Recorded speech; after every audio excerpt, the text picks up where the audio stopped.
Happy Friday, Vendasta, and welcome to All Hands and Product Showcase for Friday, April 11th. Please make some noise for your host today, Jesse Ratto!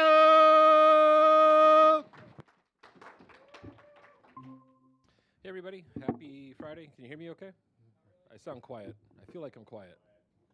Should I yell into the mic? Test. How about I use, any better? Any better? That's better? All right. Josh is pointing to the roof. It's Friday. Is the roof? No? That's old. I feel like that's like the 90s. Something 90s. All right, welcome to All Hands, everybody. There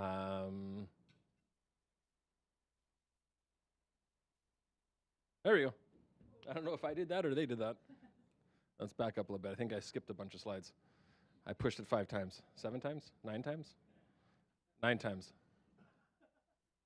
Okay, first time. Here we go. The agenda today, we have some new hires, anniversaries, movers and shakers, your agenda, and I'm going to talk about some stuff. New hires, I believe we have one this week. Louise Torres, Silver Sales Rep. Welcome to Vendasta. Do we have a video or a welcome here for this one, John? I never asked that before. Negative. I heard a negative from the crowd. We're going to proceed. Anniversaries. There's a whole whack of anniversaries and movers and shakers, so I'm going to go quick. 1 year for Mathumina. 2 years for David, Senior Developer. 4 years for Mullen and Radhika. 6 for Mr. Fraser himself. Justin, you look like such a smiley person in this picture. It's just amazing. Movers and shakers, we got a bunch. Hamid, Mohammed, and Moria, all moving to Senior Digital Ad Specialists. We've got Kalpana moving to a Workspace Experience Coordinator. Shiva moving to Learning Experience Specialist. And Vijay to a Senior IT Administrator. Catherine to a Customer Success Manager 1, Hunter to a Senior Client Solution Specialist, and Bashmin to a Support Specialist. Ranjit to an Account Executive 1, Joy to Support Specialist 2, and Virginia to Senior Operations Manager. Priyanshi to Senior Client Solution Specialist, Jana Dolson to Account Manager 2, and Vignesh to a Senior Developer. And it continues. Amalnath to Developer 3, Guna to Developer 3, and Varsha to a Developer 3. Padmini to a Developer 3, Seda to Team Lead and Client Engagement, and Taryn to Account Manager 1. Congratulations, everybody. That was a big list. That's exciting. All right, we know the drill on kudos. We got our leadership principles, and we have a couple shout-outs this week. From Senthil. Senthil's giving a shout out to the entire scheduling team for their exceptional work in Q1. The team not only successfully completed some key features planned for the quarter, the service menus, etc., but they made some significant strides in improving the UI and the user experience as we're prepping for a major release in Team 2. The team demonstrated some incredible commitment, taking full ownership and collaborating effectively to enhance the product. Beyond their work on the meeting scheduler, the team stayed on top of their critical updates for Comporium, GAM API upgrades for AdIntel, and resolving some major bugs in both Calendar Hero and the AdIntel product itself. While there are still valuable lessons to be learned and processes to refine in the upcoming quarters, the team has made remarkable progress and started the year on a strong note. Thanks, Senthil, for the words. For those of you who don't know, we are bringing some life back into the scheduling product. And again, if you look at Vendasta, we currently have 3. We have Yesware, we have Book Me Now, and we have Calendar Hero. And so our goal is to have one, right? There again, we're going to go the road of Highlander here over time, where there can be only one. And so we are going to be rallying around Book Me Now and the scheduling solution. It's already deeply integrated into the CRM. And how do we continue driving that into our AI scheduling tools, but also the core features that you would expect from a scheduling tool to have, like integrations with Outlook, maybe Apple in the future, but just kind of that core functionality. So watch for those updates over the course of the year. This is a big shout out to, we have a little bit of a neighborly party on on the 12th floor this afternoon as well. So if you want to stop by and say thanks to everybody, please do so. I'm not going to go through the full list, but I am going to thank myself in that without this, that there would not be a Neighborly project. So I wanted to congratulate myself on all my solid work and only me and nothing but me. So I do appreciate my efforts and my ongoing efforts on this project. And so if you have enough narcissistic tendencies, Megan, you can thank yourself, and that's not awkward. But anyway, I did want to, on a more serious note, I did want to, and I'm not trying to put myself above this group because I literally did fucking nothing besides help bring the group together. And again, I don't want to put one name over the others, but I did want to give a big shout out to Megan Cheeseborough, and she's sitting in the front row. Without Megan trying to go above and beyond the demand of what she was doing as engineering manager, she kind of stopped everybody in their tracks and said, we need project management here, guys. I'm going to start jumping on this. And so that's not with its own heartache and pain and suffering to try and rally this group into process and operations and management for this project. And so we're onboarding Neighborly.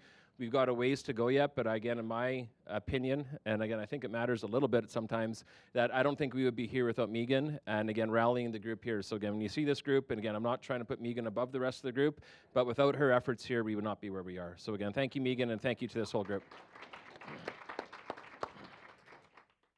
And myself.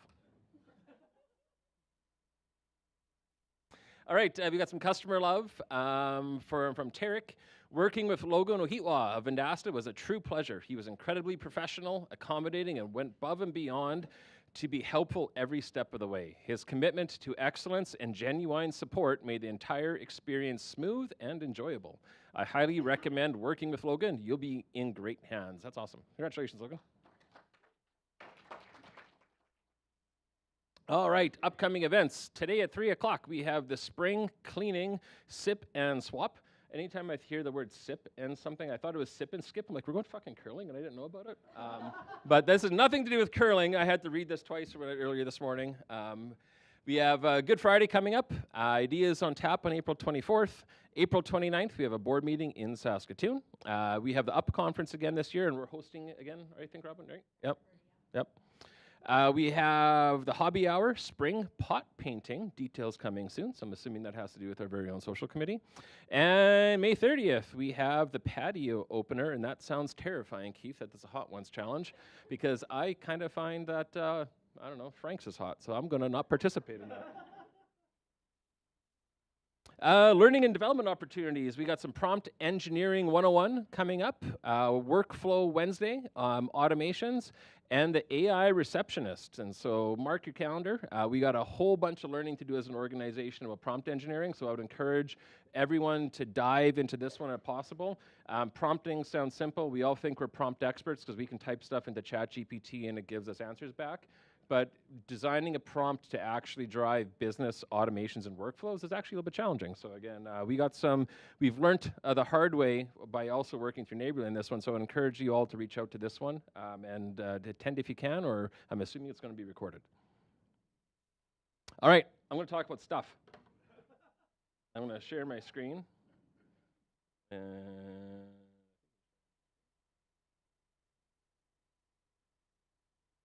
I actually have one more slide before I talk about stuff.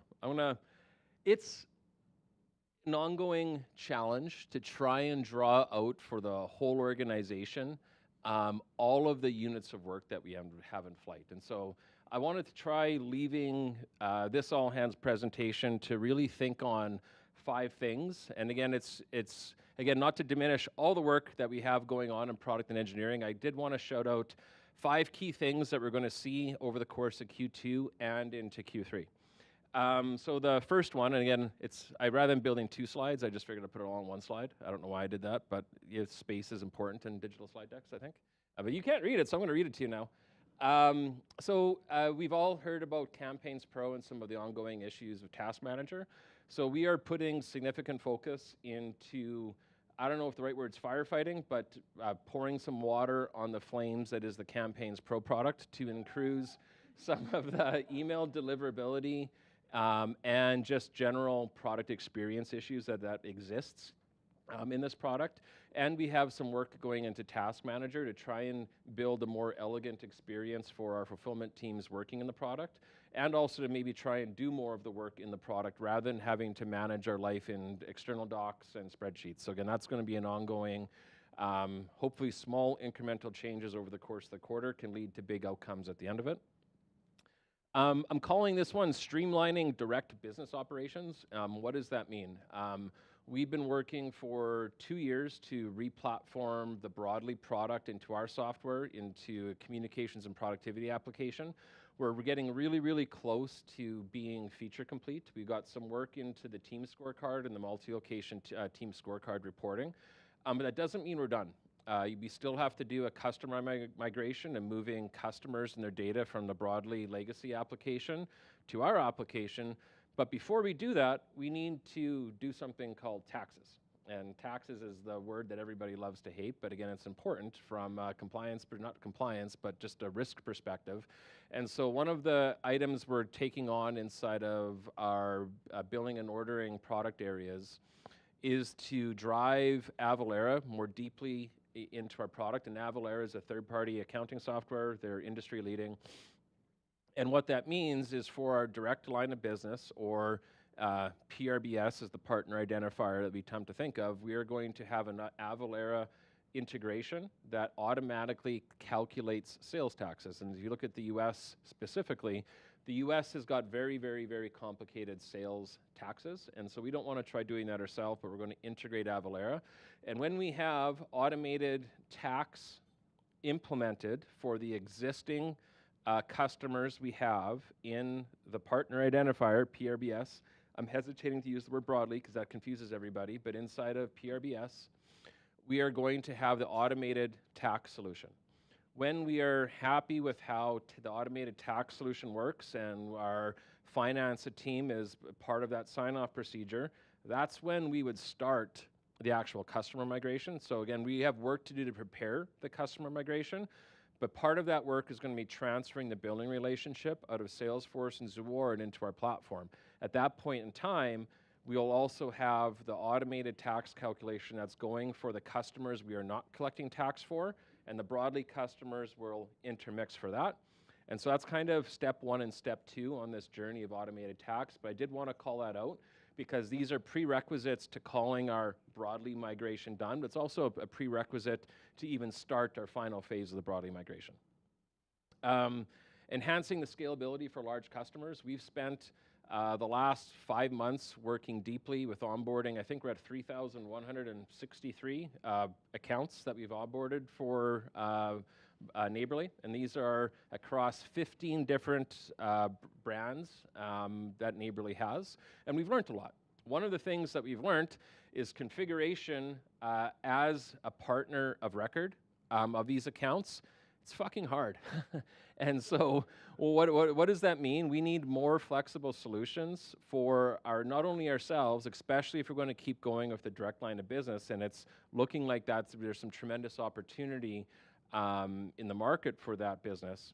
We need a better way of more flexibly managing AI assistants that can roll out and configuration of automations across many accounts, the rollout and configuration of emails or maybe email campaigns.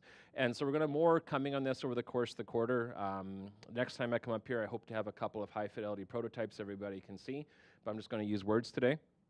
But that's going to allow us to manage and roll out and allow our channel partners to manage and roll out in a single configuration set and roll it out to your business. But then the really fun part here is that Vendasta is going to be able to probably start building verticalized templates. So if you look at maybe a hair salon or an HVAC company or a plumbing company or a lawn care company, we can probably start building verticalized templates for our entire customer base that they can in turn apply to their own businesses, right? Or they can create their own templates in these config management and mass apply to many customers. So it's going to be really exciting as we roll into this phase.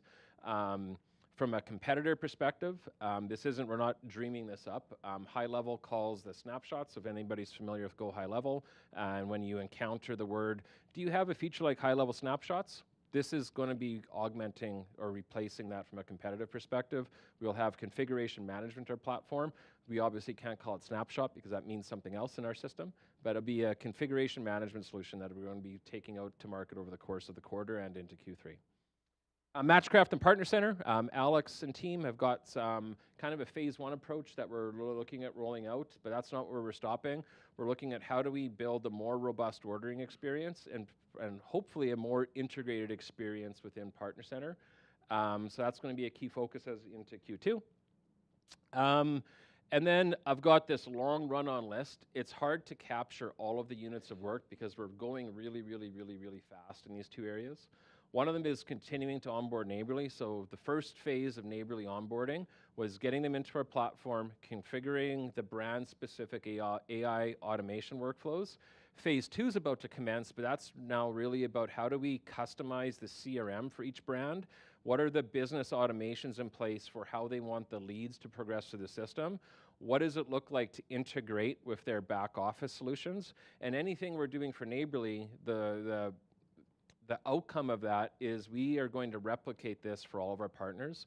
And so this also, behind the scenes, is going to be a new series of APIs, new series of documentation, but also a new series of experiences in our product. So one of those is going to be a multi-location CRM.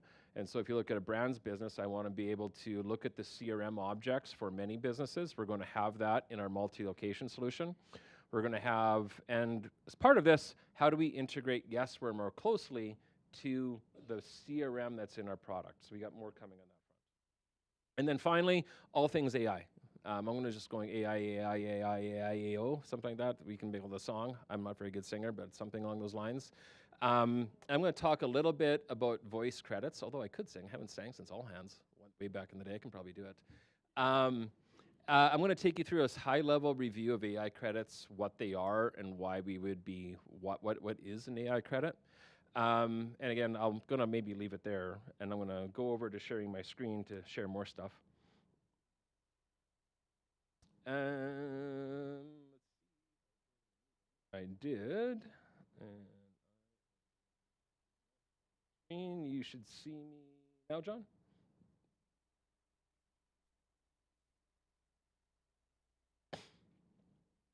All right, AI credits. What is an AI credit? Well, we're working on that. And again, if you look at one of our goals over the course of the quarter, AI is racing everywhere, as are what is the right model to use for this specific use case, right? So if you look at what we have on our platform right now, we're deeply integrated with OpenAI. We are using DeepGram for some of the voice. In the future, we probably have maybe Gemini. Claude does great writing right now, so what does it mean to have Claude integrated?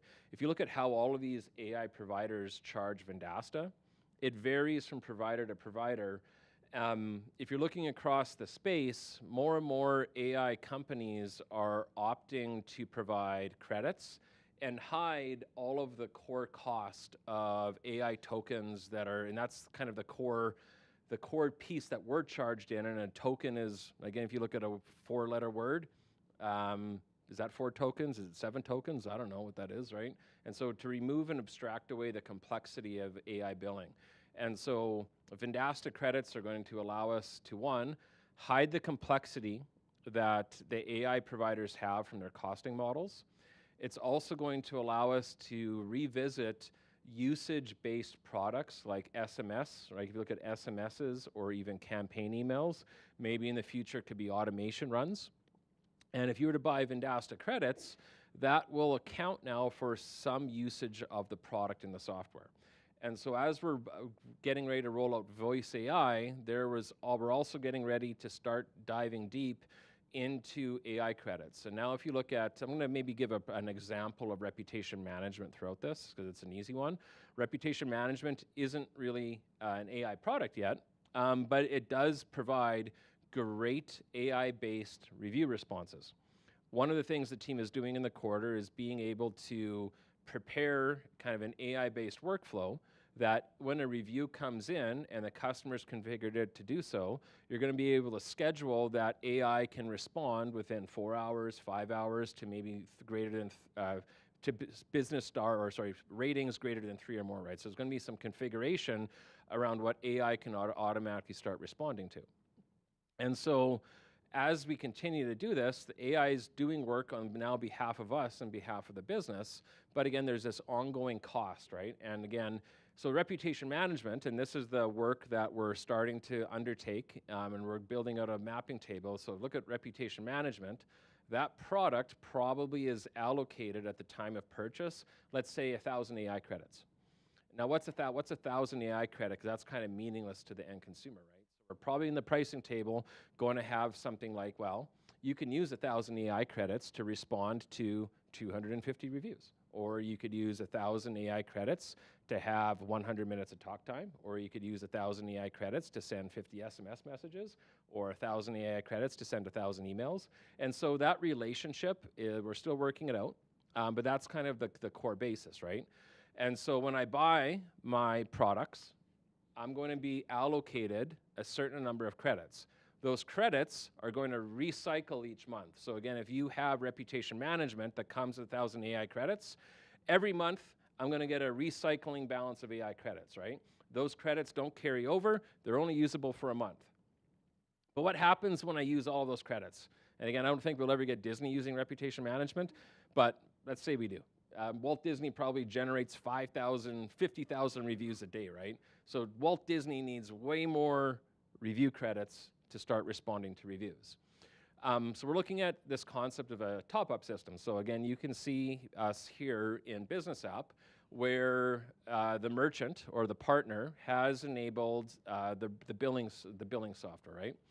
So inside a Business App, we're thinking that, you know, when my credit balance falls below 500, auto top up me another $50 of credits, right?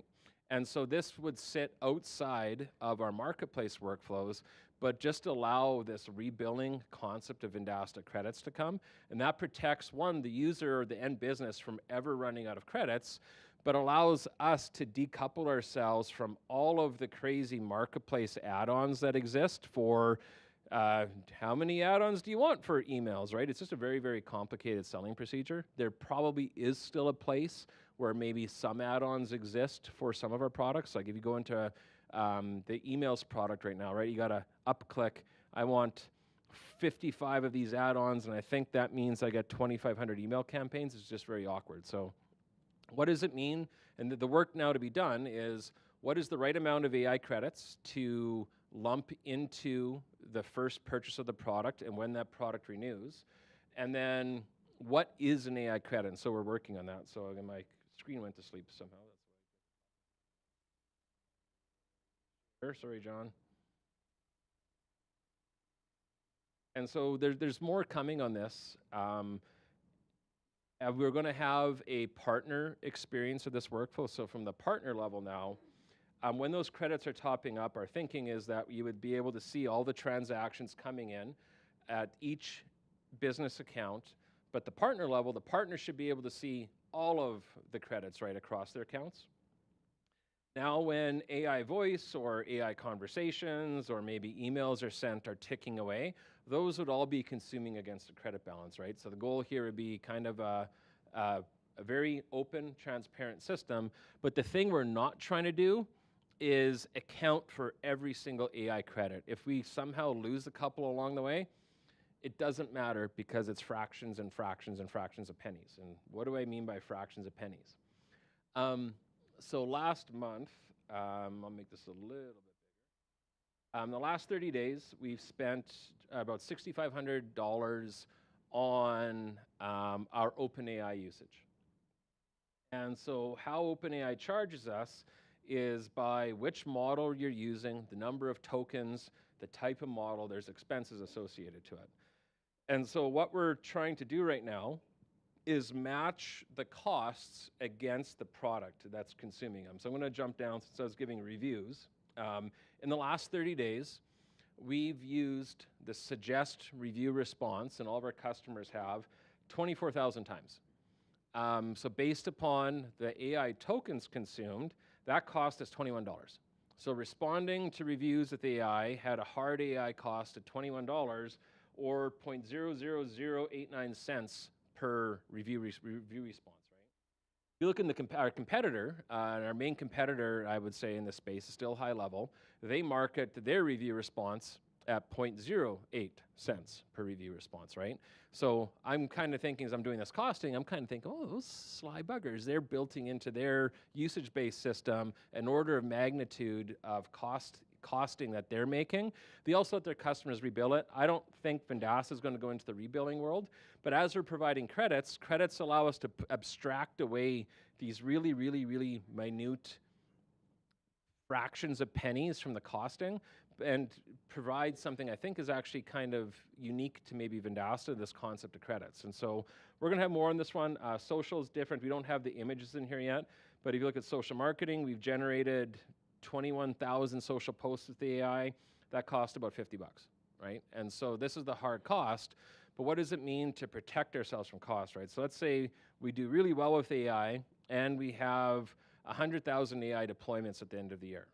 Well, if that cost is here, so all of those fractions of pennies, they do add up, right? So then that's where the AI credits comes in. It protects Vendasta from the cost recovery. I don't think we're trying to make money. I shouldn't say I don't think. We're not trying to make money by selling credits.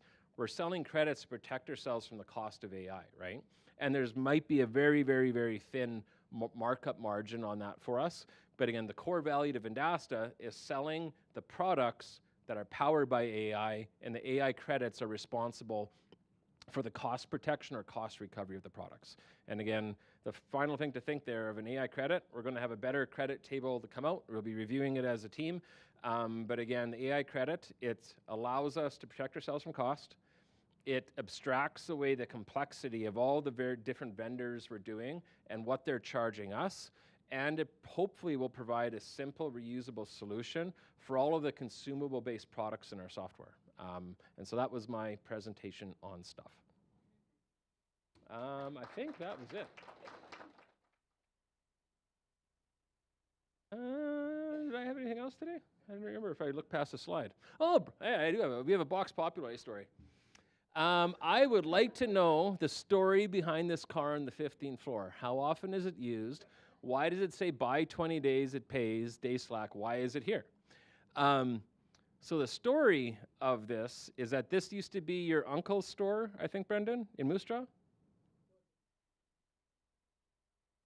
There's a manufacturing plant of Brendan's dad.